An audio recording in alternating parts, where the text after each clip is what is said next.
Walking from the old city centre in Europe to the suburban outskirts of the city provides a very different view.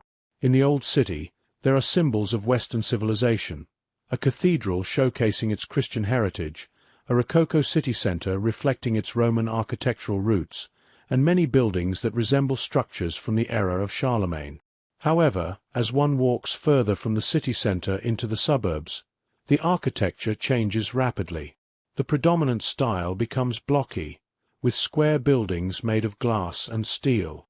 This contrasting architectural norm is typical of European cities, where medieval and early modern downtown areas blend into modernist post-World War II suburbs. Such rapid architectural changes are usually associated with the rise of new civilizations. In Egypt, people can easily distinguish buildings built by ancient Egyptians, Persians, British, Muslims, or Greeks. Each civilization had its own distinct architectural style that is unmistakable. Archaeologists can examine these structures and discern the periods of their construction, thereby concluding when a different civilization came to dominate the region.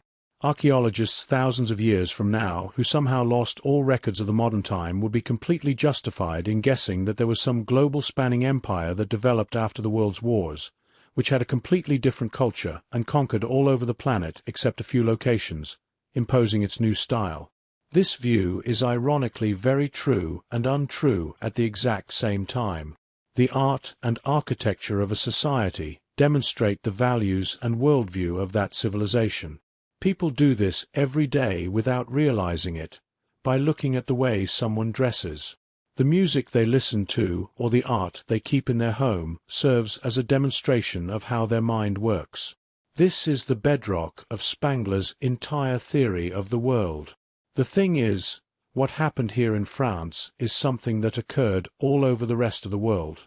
Someone could go to California, China, Japan, Moscow, Sao Paulo, South Africa, or Tunisia to see buildings that look exactly the same. This was a change that occurred all around the world at the same time. The very strange thing is that this is something people don't really ever talk about as a society, and has never been discussed seriously. Most histories treat the world wars as a horrible breaking point in history, after which the world learned its lessons. Then humanity embarked upon a new age of tolerance, rationality, science, and peace. But no one has looked into the real trade-offs of what this change to modernity has entailed. The thing with culture is that normal people often don't realize its depth. For many, culture is merely the peculiar attire with bright colors and silly hats. However, culture encompasses far more than that. It also includes how individuals interact and perceive the world. For example, individualism is deeply rooted in Western culture to the extent that most Americans don't reflect on it until they encounter individuals from Zimbabwe or China or visit countries where collectivism predominates.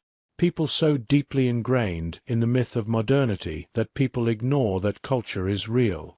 The most profound shift in history occurred around the world wars and since the Industrial Revolution, but most people don't understand that they are in a new culture of modernity.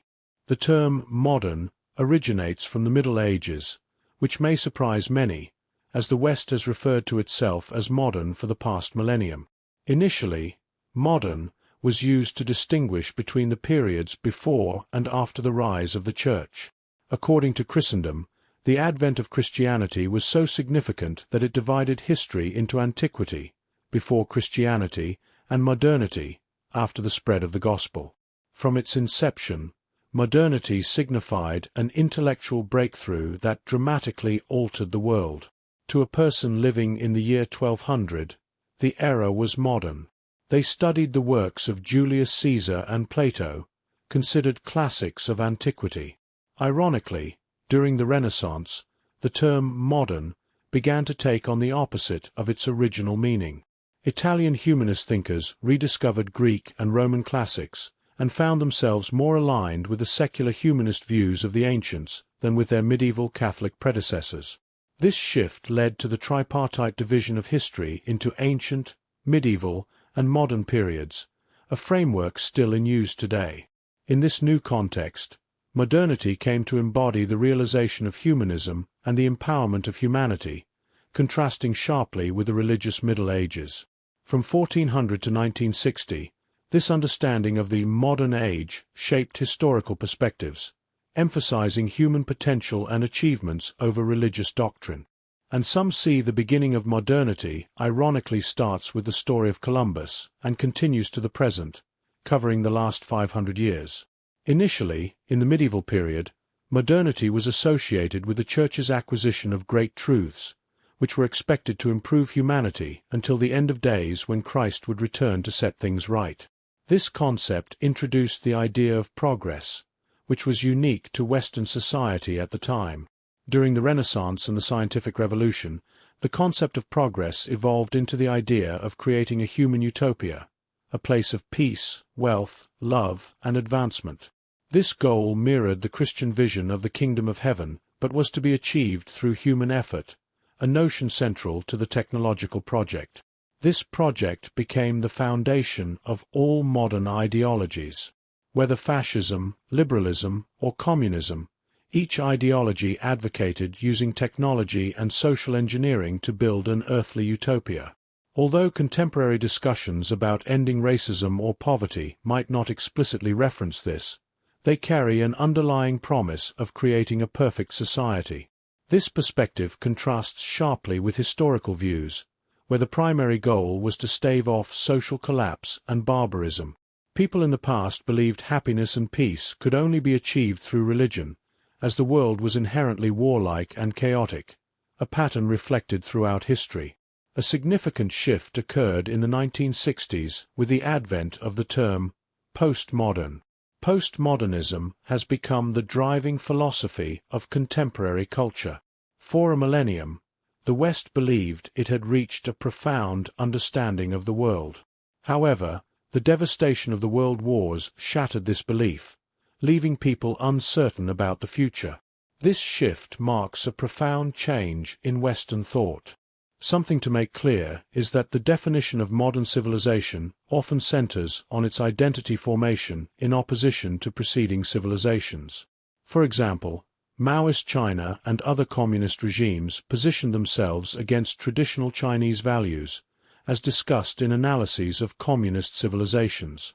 Similarly, contemporary Western progressives, such as those in California, define their identity in deliberate contrast to earlier Western civilization.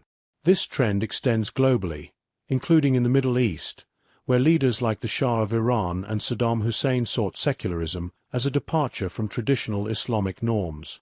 In Africa, nations like Angola feature stark disparities, with pristine capitals surrounded by rural areas seemingly frozen in an earlier era. Governments that emphasize progress, modernization, secularism, and equality in their discourse are often seen as representative of modern civilization. Efforts to map modern civilization present significant challenges due to its dynamic and evolving nature, which becomes increasingly evident over time. One approach to illustrate this evolution involves comparing geographic maps from 1970 to the present day.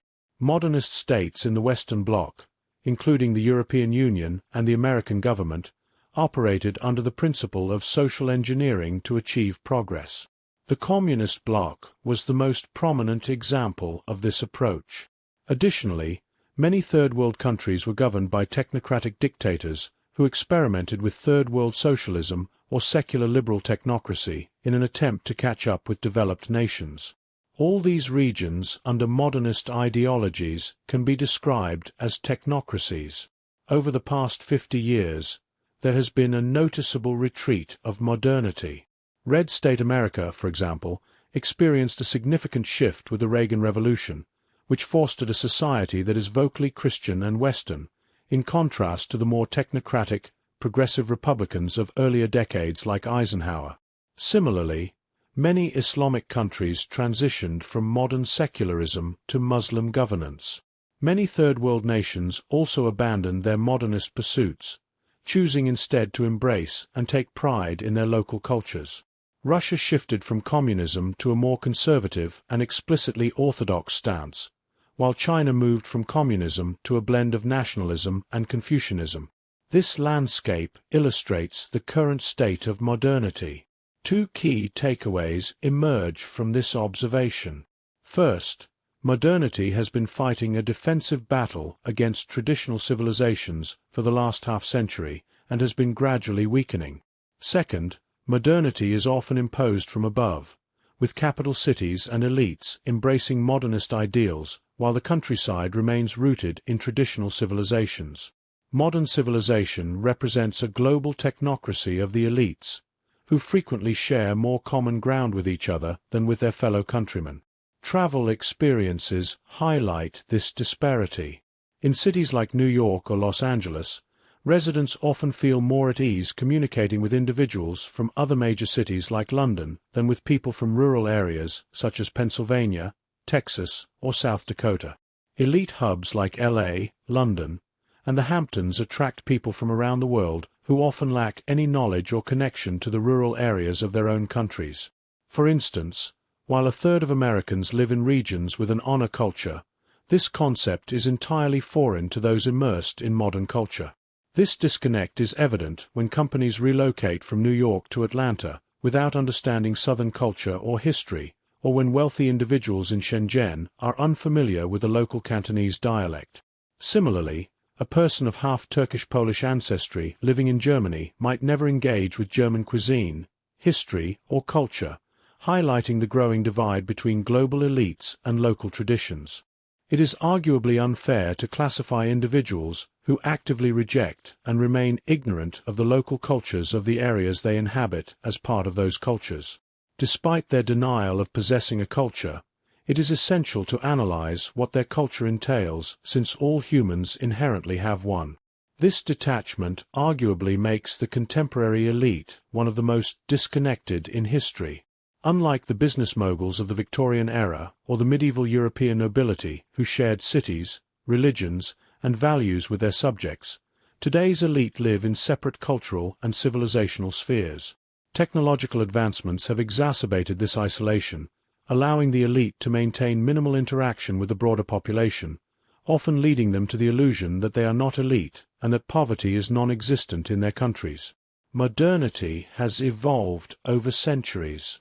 Its earliest significant manifestation appeared during the Italian Renaissance, where humanist thinkers positioned themselves in opposition to the preceding medieval Western society. However, the Renaissance remained too intertwined with classical and Christian elements to fully break away from Western civilization. Humanism, considered the true religion of modernity, posits that humanity possesses the wisdom, strength, and goodness to thrive without a central focus on God. The Renaissance ideal aimed to elevate civilization, education, and morality to gradually build a utopia, fostering what Thomas Sowell termed the open vision of the world, believing in the inherent goodness and perfectibility of human nature. This belief forms the foundation of modernity. A useful criterion for identifying modern civilization is whether it self-identifies as modern. For instance, a British man in 1900 would unequivocally affirm his belonging to Western civilization, proudly citing Britain's Anglo-Saxon heritage, Christian religion, history, and culture. His identity was thoroughly Western. By contrast, a British man in 2000 might express reservations, acknowledging Britain as a Western country but critiquing the West's imperfections and denouncing his ancestors. This reflects an identity formed in opposition to the past. Some argue that modern civilization is an extension of Western civilization. When nations modernize or secularize, they often adopt Western cultural traditions, such as science, feminism, and the very concept of modernity, which originated in the West. This viewpoint holds considerable validity. However, despite modern civilization's Western roots, it has evolved into a distinct entity.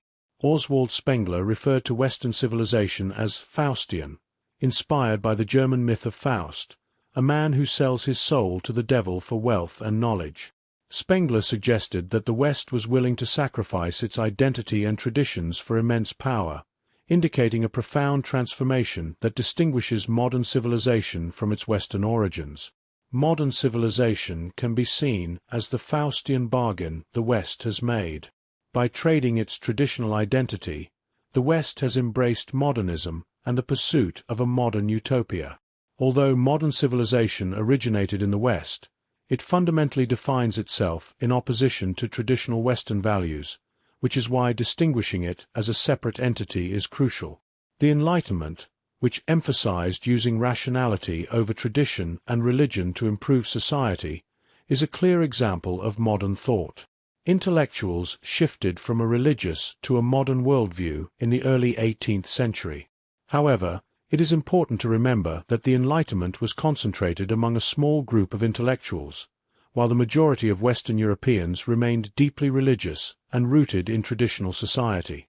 The French Revolution marks the first instance of a self-consciously modern civilization. The Jacobins saw their movement as a distinct civilization, aiming to remove religion, redesign the calendar, and change labor relations and the class structure to make society more rational and progressive. Although the French Revolution ultimately collapsed, its ideas significantly influenced later thinkers. John Stuart Mill, in the mid-19th century, developed a post-Christian worldview based on progress and reducing harm. These principles, which have roots in Christianity, evolved into a new ideological framework that philosophers further refined during the 19th century. The point at which modernity becomes undeniably clear is with Karl Marx's writings in the mid-19th century. Marx's worldview, founded on the assumptions of modernism, marked a defining moment in the establishment of modern civilization. Marxism was considered rational and scientific, although its proponents were often reluctant to subject their theories to rigorous scientific testing or to question their underlying assumptions. By the mid-19th century, certain ideas embedded in Marxism were widely accepted as self-evident truths. These included the equality of all people, the belief in inevitable progress, the superiority of rational thought over tradition or intuition, and the notion that scientific planning was the optimal way to manage society. The belief that human nature was inherently perfectible and that society was gradually moving toward peace, unity, and love was also widely accepted. Educated individuals across the political spectrum, except for the hard right, took these assumptions for granted, leading to a reactionary revolt through fascism after the World Wars. The establishment of modernity's core assumptions was not based on scientific or rational study. The idea that human nature was perfectible or that people were blank slates was never scientifically tested. In fact, recent studies, such as those by Jonathan Haidt, suggest the opposite. Human nature is inherently corruptible and capable of both good and evil, depending on the context. This view aligns more closely with historical beliefs held by various cultures. The widespread acceptance of these beliefs stemmed from a period of profound advancement in Europe. For 1,000 years leading up to the 19th century, Europeans experienced continuous technological advancements, increased productivity, reduced violence, and greater power and civilization. This era of progress made it seem natural to believe that progress was an inherent aspect of human development. However, this perspective overlooked the fact that such sustained advancement was unique in human history. Most other civilizations and historical periods were characterized by stagnation, followed by collapse into dark ages and barbarian conquests. The European experience was an anomaly, not the norm, and this exceptional period of progress was mistakenly taken for granted. Furthermore, what many in the modernist era failed to recognize was that for the majority of human history, up until the Enlightenment, progress was so gradual that it was often imperceptible within a single lifetime. During the medieval and early modern periods, Europe's notion of progress centered on spiritual advancement rather than technological or sociological advancement. The modernist thinkers overlooked this historical context and instead developed a sense of uniqueness and arrogance rooted in a period of unprecedented rapid growth. Modernity, as modern people understand it, is largely shaped by philosophical thinkers who articulated its core beliefs. Figures like John Stuart Mill, Karl Marx, John Locke, Bertrand Russell, and Michel Foucault significantly influenced modernist thought. The gestation period of modernity, as described here, began in the 19th century, although its roots can be traced back to the Renaissance. The Industrial Revolution played a crucial role by fueling public enthusiasm for the ideology of progress, which became almost unquestionable in the 19th century. Before World War I, there existed a prevailing belief that reason, God, and the Enlightenment would lead humanity toward utopia. This worldview represented a hybrid of Western and modern perspectives. One intriguing concept explored by Charles Taylor in his book, A Secular Age, is the notion that emerged during the enlightenment of a shared scientific or global community. This idea has persisted, influencing contemporary discourse where appeals are made to a global community to define what is right and wrong, and to set the direction toward which all societies should strive, an embodiment of the modernist worldview. Modern civilization envisions itself as a global community united in progress toward a utopian future, a concept that has led to the formation of institutions like the United Nations and the European Union. This idea is rooted in a narrative of continuous progress starting from ancient Greek and Roman civilizations to the present day. In its democratic form, this narrative resembles Whig history, while the leftist perspective aligns with Marxist dialectics. Both trace their intellectual origins to figures like Hegel and Herbert Spencer, who advocated progress through evolution. Central to this worldview is the belief that history began with the Greeks and Romans, whom modern civilization sees as its intellectual progenitors due to their emphasis on rationality, secularism, democracy, science, and philosophy. This narrative is pervasive in modern history textbooks and education systems, where little attention is paid to the millennia between the fall of Rome and the Renaissance. Instead, the focus is predominantly on the period after 1500, reinforcing the notion that progress surged forward from the Renaissance onward. However, this narrative selectively omits significant aspects of history. It neglects to mention that the Greeks and Romans did not practice science in the modern sense, and held worldviews vastly different from contemporary secularism. Classical civilization was characterized by collectivist structures and aristocratic societies, concepts that starkly contrast with modern individualism. Furthermore, the origins of modern Western civilization are deeply intertwined with Christianity and the Middle Ages, despite these periods often being labeled as the Dark Ages in popular discourse. It was during this time that Catholic monks pioneered the scientific method and established universities. Medieval Europe also introduced innovations such as the stock market and laid the foundation for modern Western civilization. Moreover, early scientists like Isaac Newton, Francis Bacon, and Galileo were devout Christians whose faith informed their scientific pursuits. Yet, modernist perspectives tend to downplay or ignore these religious influences, preferring to present science as a secular endeavor. In essence, modernist interpretations of history often cherry-pick events and perspectives to fit a narrative that glorifies secularism and progress. A more honest examination of history reveals that progress is often interspersed with periods of decline, and human societies are characterized by complexity, unpredictability, and continual change. Embracing this complexity challenges the simplistic narratives of progress and highlights the diverse and multifaceted nature of human history. The modernist worldview has constructed a narrative of history where progress is depicted as inevitable, leading towards a future of increased rationality and global unity, a concept akin to their own version of a moral arc of history. This worldview, often idolized and drawn upon as a source of power, fails to acknowledge the messy complexities of the real world. It predominantly centers on intellectuals from Western Europe and America, marginalizing events from other regions or periods that were crucial in their own right, such as the War of Spanish Succession or the 30 Years' War. Central to this narrative is the Industrial Revolution, a transformative period that profoundly impacted society. This era witnessed an unprecedented rate of technological advancement across multiple fields: biology, chemistry, engineering, agriculture, transportation, military technology, and public health.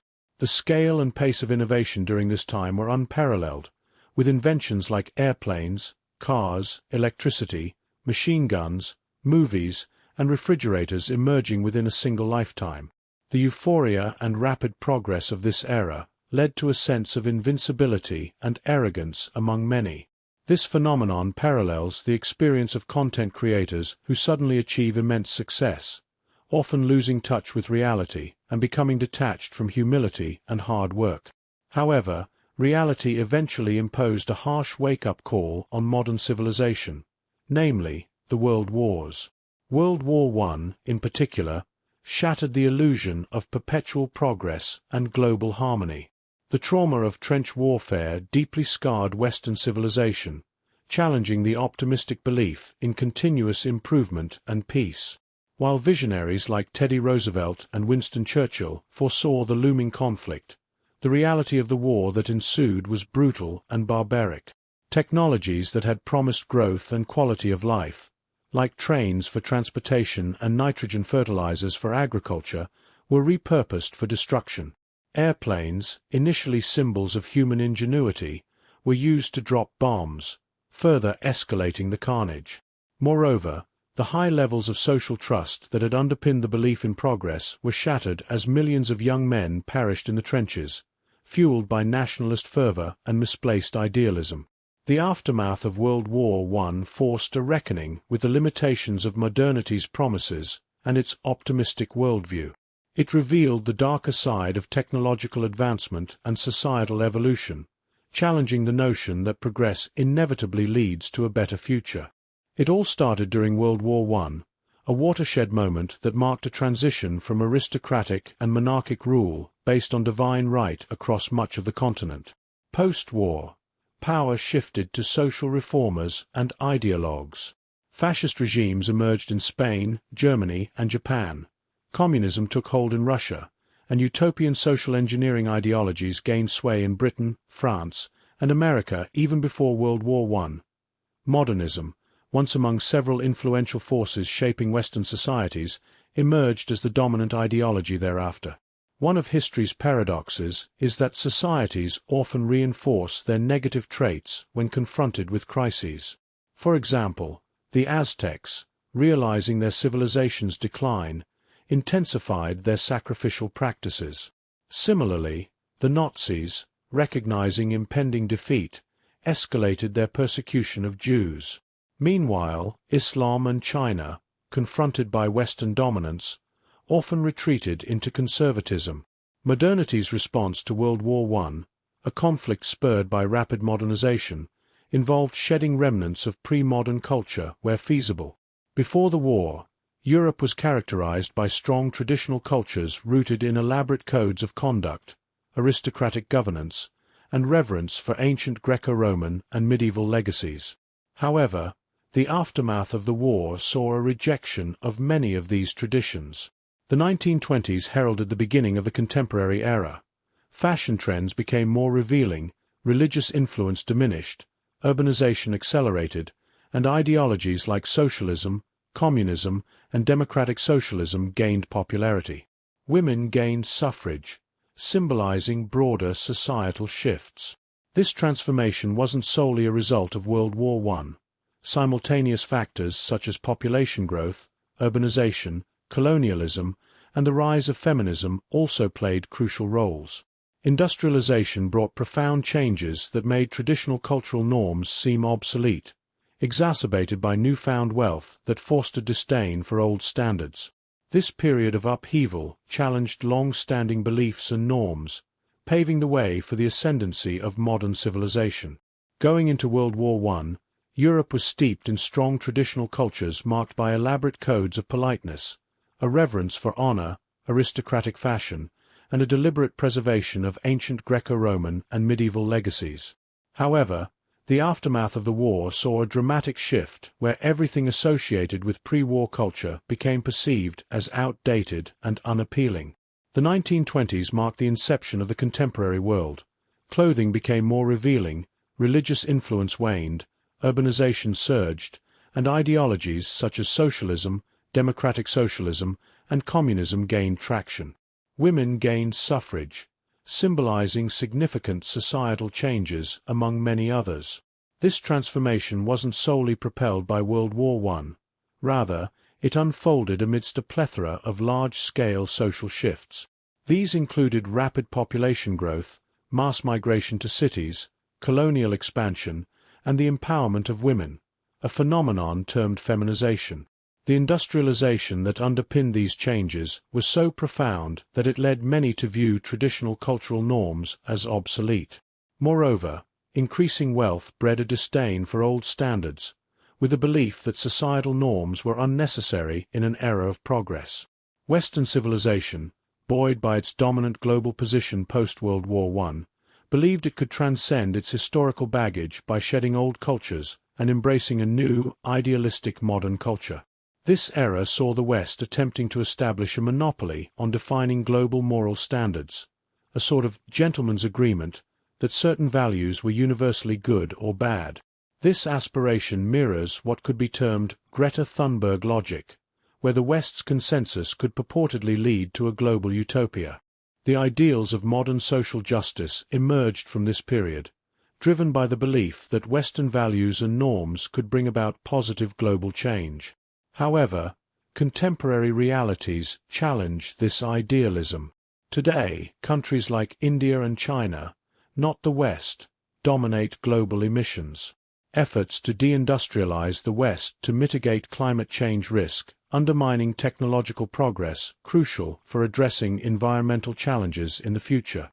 Thus, the narrative of Western moral authority and global influence has evolved considerably since its zenith in the early 20th century, highlighting the complexities and contradictions of modernity's aspirations. Modernity fosters a cultural solipsism that tends to dismiss non-Western cultures as irrelevant, backward, or inferior. Ironically, despite professing care for other cultures in theory, the left often treats non-Western areas as lacking agency or significance in their worldview. This misconception was starkly disproven by the World Wars, which exposed the fallacy of assuming progress and modernity were assured and universally beneficial. World War II, in particular, laid bare the horrific consequences of modernism's unchecked rise to dominance. The war demonstrated unprecedented levels of coordinated national effort, empowering governments with immense control over their societies. Post-war, major nations, including the United States, adopted economic policies that positioned them significantly to the left of today's Norway or the Netherlands. Tax rates soared, with top incomes in America taxed up to 90%, and in Britain up to 95%. This era ushered in the era of the mass managerial state, where governments intervened extensively in all aspects of public and private life. In this new landscape, the ruling class of modern civilization shifted from business moguls and nobility to the educated managerial elite. Whether in capitalist, fascist, or communist societies, bureaucrats came to wield significant power. Meritocracy, where one's performance on standardized tests determined their place in government, business, or other fields, became the norm. This transformation mirrored historical shifts in other civilizations, where ruling classes rose to dominance based on different criteria, such as bureaucrats in China or priests in India. The emergence of the managerial class fundamentally altered the developed world, resembling systems seen in China, where bureaucratic efficiency and control were prioritized. This shift underscored a broader trend where centralized control and expert management supplanted traditional forms of authority and influence. Overall, the world wars and the ensuing reshaping of societal structures underscored the complexities and contradictions of modernity. The ideal of progress as an infallible force was challenged by the realities of global conflict and the profound transformations it wrought upon governance, economics, and societal norms. Samuel Francis, a conservative writer, raises an intriguing point about the profound societal changes brought about by urbanization and the rise of large organizations during the 20th century. For the first time in history, a majority of the world's population began living in cities and working in large institutions such as factories or militaries. This shift made it impractical to know everyone personally, leading to the development of impersonal criteria for evaluating individuals, such as standardized tests, as a means to assess qualifications and skills. However, Francis contends that this system of selection based on test-taking and measurable skills excludes qualities like courage, wisdom, and morality, attributes that are crucial but difficult to quantify. Consequently, societies shaped by such criteria may prioritize individuals who excel in academic or technical fields, but overlook essential qualities that contribute to ethical and resilient communities. The impact of these changes extends beyond individual assessments to societal structures and cultural norms. The decline of traditional values and the rise of managerial ideologies, whether communism, fascism, or liberalism, resulted in the imposition of ideological conformity across various sectors of society. Today, this manifests in the requirement for movies and businesses to align with specific ideological messages, enforced through legal measures or social ostracism for non-compliance. Contrary to the romanticized notion of free market capitalism of the 19th century, modern Western societies have seen a significant expansion of government influence in the economy. In many European countries, government spending constitutes a majority share of the economy, while even in the United States, known for its capitalist tradition, government expenditures account for a substantial portion. This reality means that government policies wield considerable influence over economic dynamics, shaping market conditions and societal outcomes. After World War II, modernity solidified its dominance as the prevailing ideology, marking a significant shift in how societies perceived progress, science, and governance. The belief that their era had surpassed all previous ones became widely accepted, with science elevated as the ultimate authority in guiding societal change. Experts and technocrats gained unprecedented influence, shaping national policies and societal norms based on scientific principles and technological advancements. Cultural narratives shifted dramatically from traditional tales of ancient gods and medieval heroes to stories focused on modern themes such as nuclear war, radiation, and space exploration. This transformation is evident in the themes explored in literature and film, where stories often depict rebellion against dehumanizing forces of modernity, exemplified in works like Lord of the Rings, Matrix, Star Wars, Princess Mononoke, Harry Potter, 1984, Fight Club, Terminator, and 2001, A Space Odyssey. These narratives reflect a collective subconscious grappling with the implications of technological progress and its impact on human identity and society. Alla the Visigo, a Twitter influencer, points out that the development of the atom bomb contributed significantly to the deification of the state and bureaucracy. Nuclear weapons endowed governments with unprecedented power akin to that traditionally attributed to gods in ancient societies. The phrase, "follow the science," emerged as a mantra, suggesting blind trust in scientific expertise to solve societal challenges and lead humanity toward a utopian future, a role previously reserved for divine entities. Moreover, the atom bomb instilled a profound fear of violence and its catastrophic consequences, particularly following the devastations of World War II and the looming specter of nuclear annihilation during the Cold War. This fear reinforced a cultural shift away from notions of heroism, glory, and adventurous spirit towards a preference for safety, stability, and conformity. The idea of the end of history emerged, suggesting that humanity had reached a pinnacle of societal development where no significant new ideas or challenges were expected to arise. This narrative was beneficial to the managerial class, whose role was to oversee and maintain this supposed utopia while preserving their own power and privilege. In essence, the post-World War II era reshaped global civilization into one that reveres scientific progress, fears the consequences of violence, and looks to bureaucratic governance for solutions to complex issues. This shift in worldview has not only influenced cultural narratives and societal structures, but also profoundly impacted how individuals perceive their roles and responsibilities in an increasingly technologically driven world. The assertion that modern civilization denies having culture is misguided. In fact, when asked about their culture, many individuals from modern societies readily cite figures like George Washington, cultural creations like Beethoven's music, culinary innovations such as the hamburger, legal frameworks like English common law, and the global influence of Hollywood movies.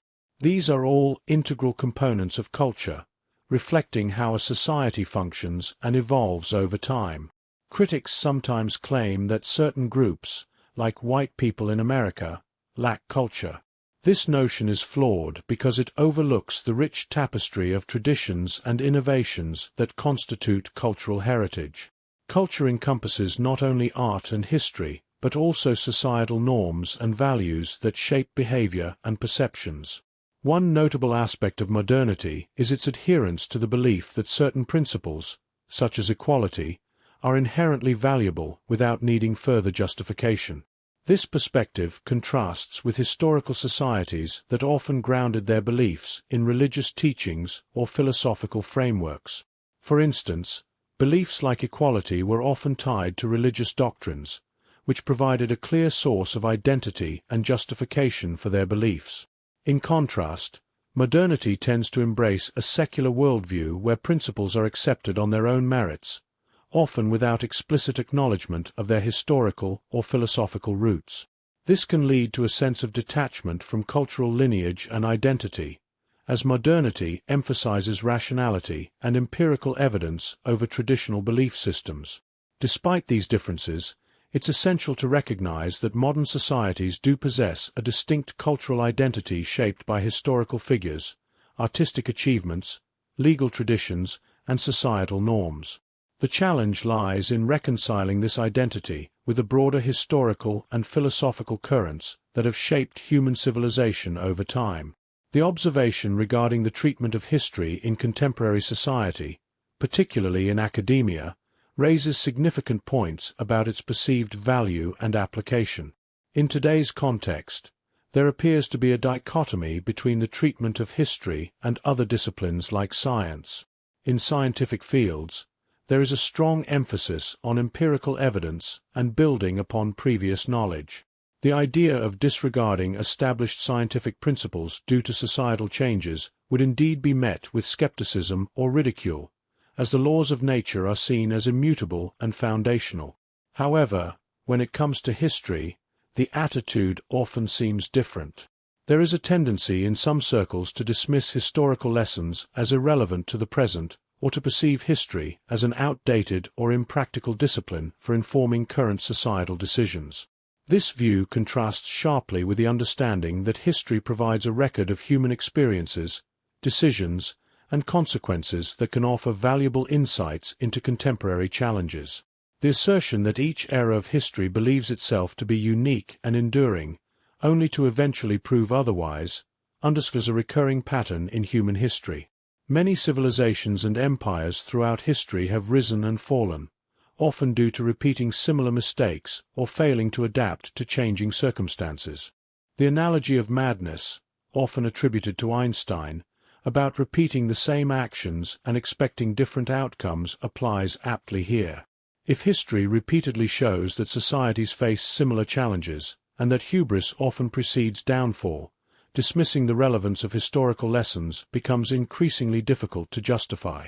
The critique of modernity as a force that dismantles traditional social institutions and disconnects individuals from their broader contexts is a provocative one.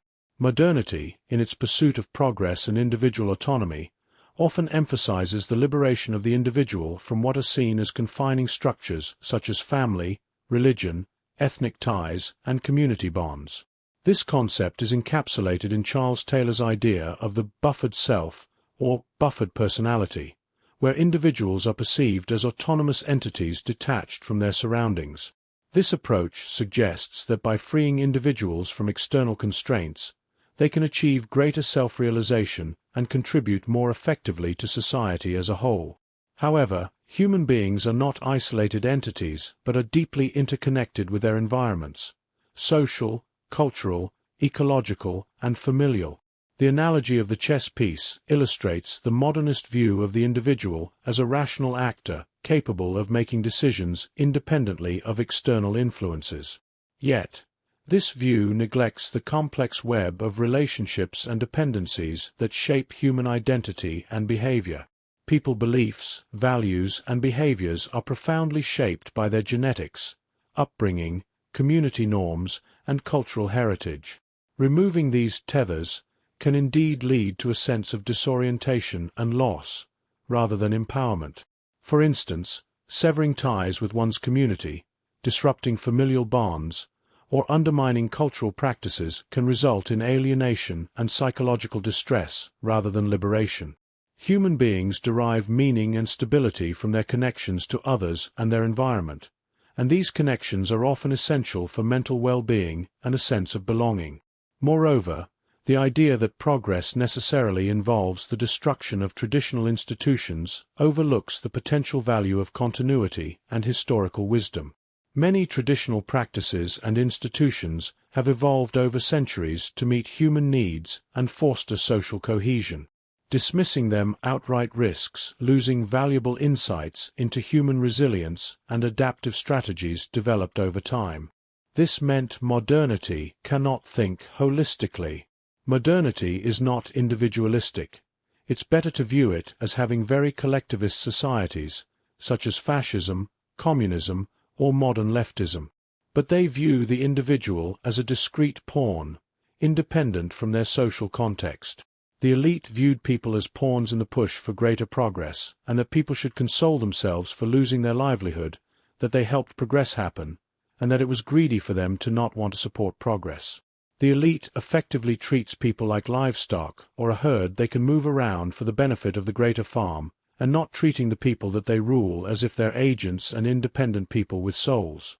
Whenever modern people try to improve something, they isolate it, put a lot of pressure into it, and then don't realize there will be consequences. Communism is the easiest example, with the idea to destroy everything that held the societies down, like the family, school system, officer class, church, doctors, ethnic minorities, yeoman farmers, and aristocracy. This ended up destroying communist societies. Communists viewed society as a machine where they should cut out gears, but in reality it is more like an ecosystem. Modernity defines itself only by what it is not, rather than by what it is. This explains why some may claim they have no culture. They have consciously attempted to eliminate any ties to the past or reality. The problem arises when everything that constitutes a society is destroyed, leaving its members with nothing to anchor themselves to. In times of hardship, people traditionally relied on family, friends, faith, or patriotism to persevere. Removing these pillars leads to profound listlessness and loneliness, which is a fundamental challenge of modernity. As modernity progresses, it finds itself increasingly mired in despair. With nothing substantial to stand for, society tends towards relentless negativity and nihilism. This also explains why modernist philosophers grapple with issues of meaning and isolation, concepts that were foreign to pre-modern societies. So in their era, mental health issues are at an all-time high, and societal values such as birth rates are collapsing. Young people in the West are not willing to make sacrifices for their nations anymore. Modernity acts like a fire that consumes previous cultural institutions without offering anything new. Since the French Revolution in the early 1800s, little has changed ideologically.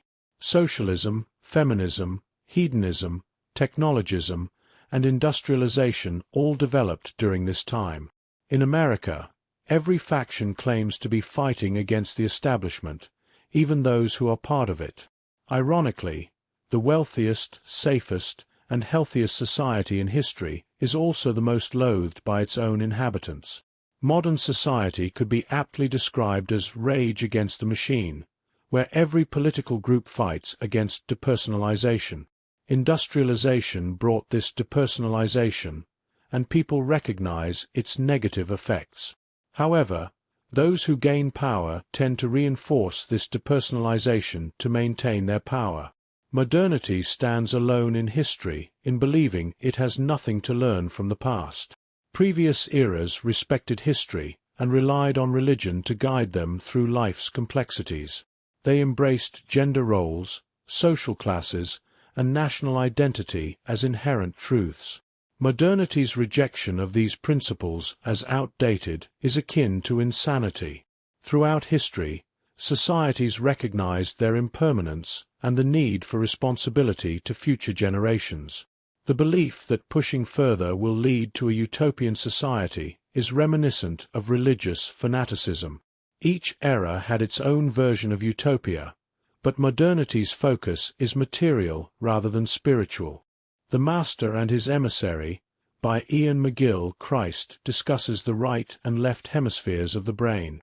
The left hemisphere constructs logical structures and sees the world as interconnected logic. It lacks the ability to see context, emergent phenomena, or subjective experiences like beauty and emotions. In contrast, the right hemisphere comprehends these complexities and understands the world as nuanced and interconnected. Modern thinking, dominated by the left hemisphere, often oversimplifies complex issues into binary choices. This reductionist approach ignores the subtle gradations that define this world. The removal of subtlety from human experience diminishes its richness and complexity. Over the past 200 years, the dominance of the left hemisphere has exemplified this trend. Machinery epitomizes the left hemisphere's approach. As machines became central to society, people structured their societal systems in a mechanistic manner.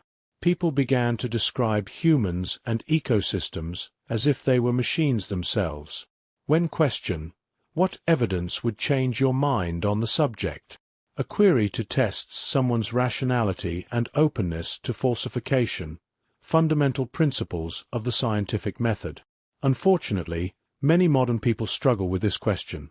Some are so emotionally invested in their beliefs that they cannot entertain the possibility of being wrong, while others have constructed such rigid logical frameworks that any evidence to the contrary is dismissed. In the realm of logic, individuals with autism often find one loophole and defend their entire structure based on that exception, effectively rendering their worldview irrefutable by definition.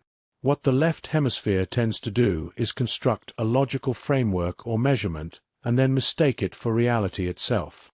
IQ is equated with intelligence, GDP per capita becomes synonymous with the economy, and material comfort is conflated with happiness. However, the world is far more intricate than these simplistic definitions imply. A profound Zen Buddhist saying illustrates this point: do not confuse the finger pointing at the moon for the moon itself. Yet in modernity, there's a tendency to deny the existence of the moon altogether. This happens frequently. Communists treat their historical theory as irrefutable truth, defining anyone who disagrees as a class enemy. Similarly, within a Freudian framework, dissenters are labeled as repressed.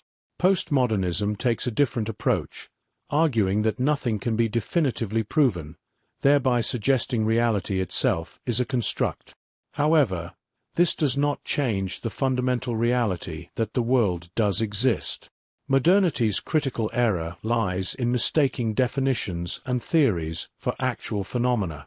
Postmodernism's assertion that defining terms dictates reality suggests humans have the power to control reality. This belief, however, leads to a dangerous lack of accountability and can drive individuals to madness. In personal life, only the delusional think they possess godlike control over everything. Yet this sentiment is prevalent in modern society, where many believe humans can achieve anything they set their minds to. This perspective neglects the complex, millennia-old factors contributing to poverty and other social issues. Instead, modernity often blames human structures for every failing in the world, refusing to acknowledge the constraints imposed by reality itself. When reality clashes with these arbitrary logical constructs, modernity's response can be destructive, leading to attempts to dismantle reality rather than adjust its theories. This tendency forms the basis of totalitarianism and other extremist ideologies. The entire modern world has been following an ancient religion without even realizing it: Gnosticism. Gnosticism was a religion from the ancient Middle East, which developed forms that latched onto Judaism, Christianity, and other religions. Once the philosophic assumptions of Gnosticism are compared to modernity, it becomes clear they are basically the exact same. Gnosticism believed that the world was an evil conspiracy by an evil God who wanted people to suffer. It held that there is a hidden truth that, once accepted, allows one to break out of this evil world. The fruit of knowledge given by Satan in the Garden of Eden was seen as a good decision since it gave mankind the fruit of knowledge. This truth is that man is a god by nature, capable of controlling reality. The more this is accepted, the more capable one is of rising to the perfect spiritual range of existence away from the earth run by the crooked God. Essentially, Gnosticism swaps the devil and God for each other's positions in Christianity. There are some similarities between Gnosticism and the modern worldview. First of all, they believe the old order was oppressive and evil, and there is nothing to learn from or compare their self to it.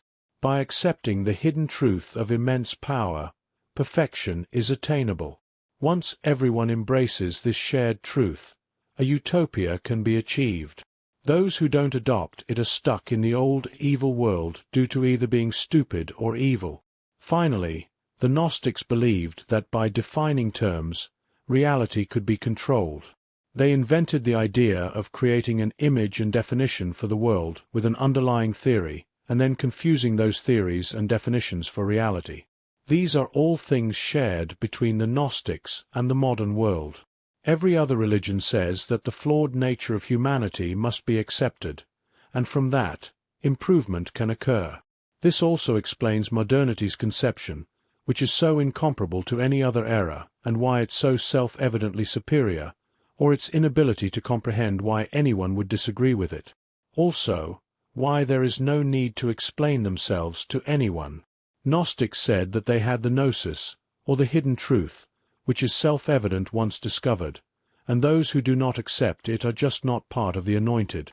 How did this ancient religion become the secret one of the modern world? The answer is that Gnosticism survived under the surface for millennia in secret philosophic associations. There is much proof for this, and keep in mind, this was a very religious society where all educated people thought about religion. The heretics the Catholic Church fought, like the Cathars, were Gnostics, and alchemy had a big Gnostic element to it. The kinds of people who were on the outcast of the Church, or the educated humanists, were the sort who were also studying Gnosticism. This is often forgotten, but all the founders of science like Isaac Newton, Galileo, or Francis Bacon were steeped in religious lore and the esoteric. Hegel used a lot of Gnostic terminology and had a very Gnostic worldview. This is something often written out of the histories, but the 19th century was a big period of fascination with the occult. There are many books that show how revolutionary and modernist thinkers were people who were also steeped in the occult. There are records of Karl Marx himself talking about dreams of being given a great gift by Satan. He was a Satanist and hated God. Saul Alinsky, the biggest leftist American organizer of the 20th century, literally dedicated his book to Satan. Hitler talked about how he felt he was pushed along by a great destiny and spiritual force, which was irrespective of the Christian God. Imagine if the Gnostics were to win, what would it look like? Gnosticism was always a secret religion in that there was no separate Gnostic church, but there would be Gnostic sects of other religions such as Judaism, Christianity, or the previous religions. So, it would make sense that the Gnostics would push a Gnostic worldview through other ideologies like liberalism, Marxism, or fascism and not say they're Gnostic. And then, as they grow, they treat their worldview as self-evidently true and don't explain it because that's how they view it. So, it makes sense the Gnostics would never be open about their worldview because they never were. If Satan is seen as being the negative aspects of human nature and religion as social evolutions for traditions that hold society together, this theory makes sense.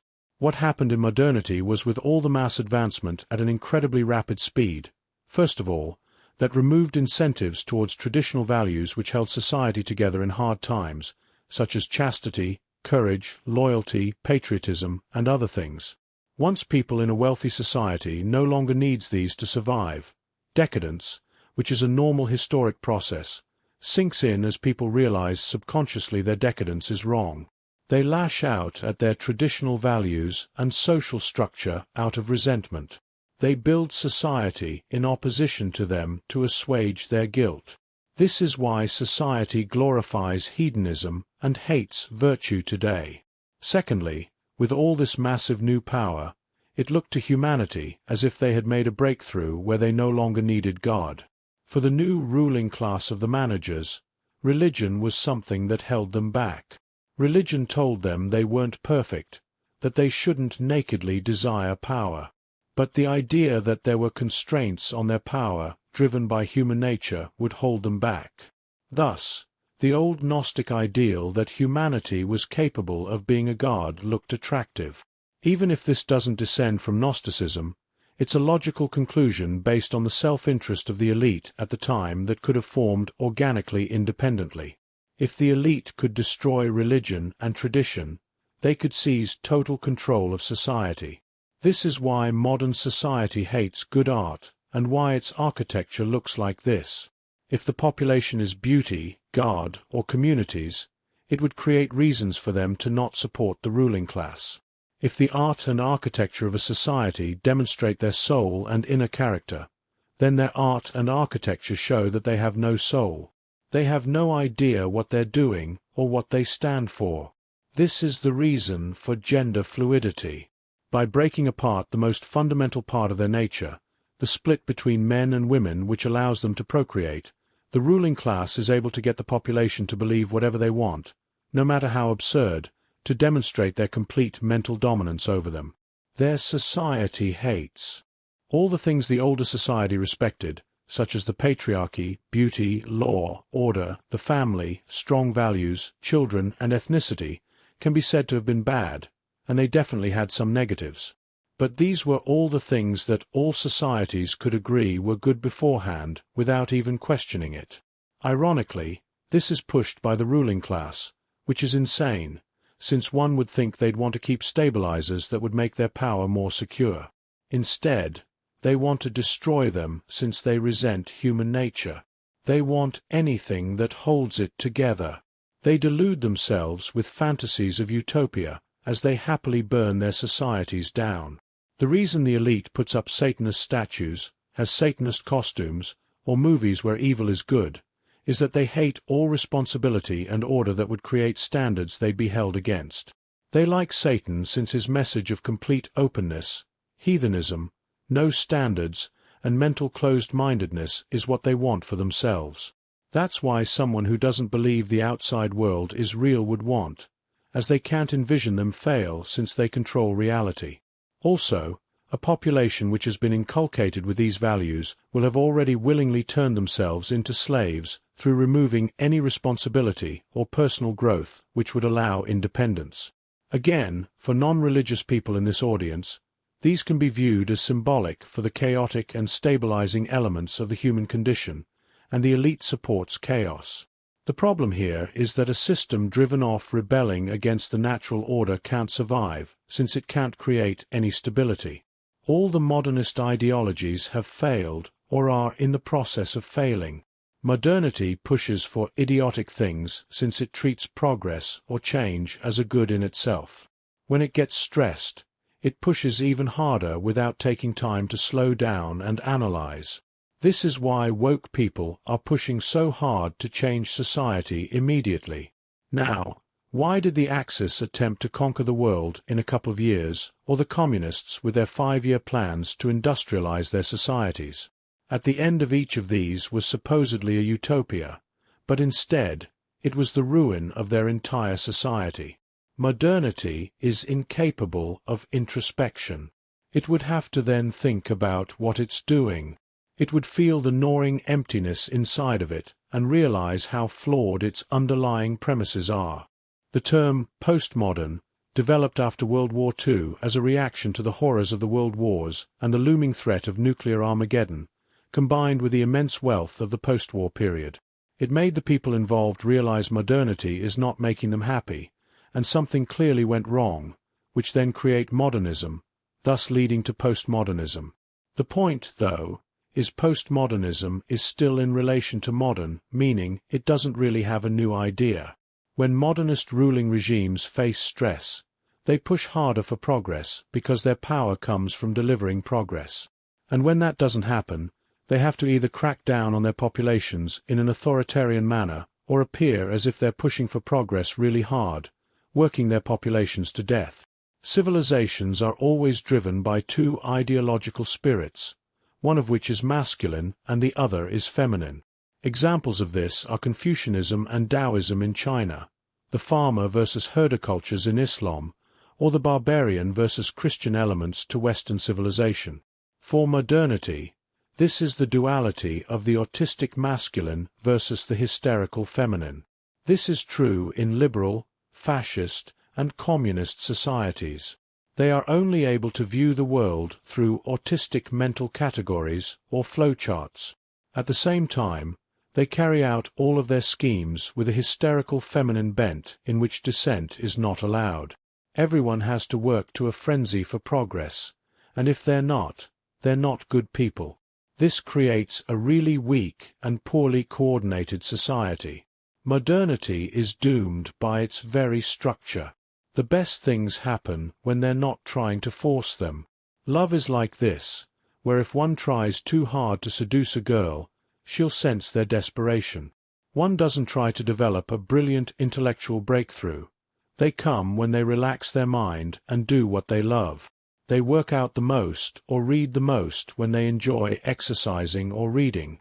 When they force themselves to do these things, they burn out. Yet, modernity feels the need to push as hard as possible, and if they're not doing it, they feel guilty. They have no sense of balance or natural timing. Thus, they push too hard, burn out, and fail. All of this again means modernity is doomed. The problem is that the underlying principle upon which modernity is based, or the technological project, is due. They reached a material utopia in the second half of the 20th century, of immense wealth, comfort, no major diseases or wars, no real poverty in the Western world, or material conditions that their ancestors could only dream of. It made them depressed. This proves that the world is not purely material. Through the process, they removed art, religion, family, culture, beauty, the nation, history, and everything else except material comfort. To fit into the modern world, one must believe that everything except hedonism and material comfort is to be completely ignored or, in reality, hated. That's not healthy. This left a suicidally depressed population, which is why the West is killing itself now. Modernity has spoiled rich kid syndrome, in which it takes credit for things that it did not develop. If one looks at societies after they pick a modernist ideology, they go into decline in every form in the long term, over a period of generations, whether intellectual, cultural, scientific, or economic. Tsarist Russia was an economic, military, technological, cultural powerhouse, and the Soviets took power, and 70 years later, it was a shell of a country. Europe, after it promoted social engineering ideologies, went from the most important place in the world in every single way to none of that.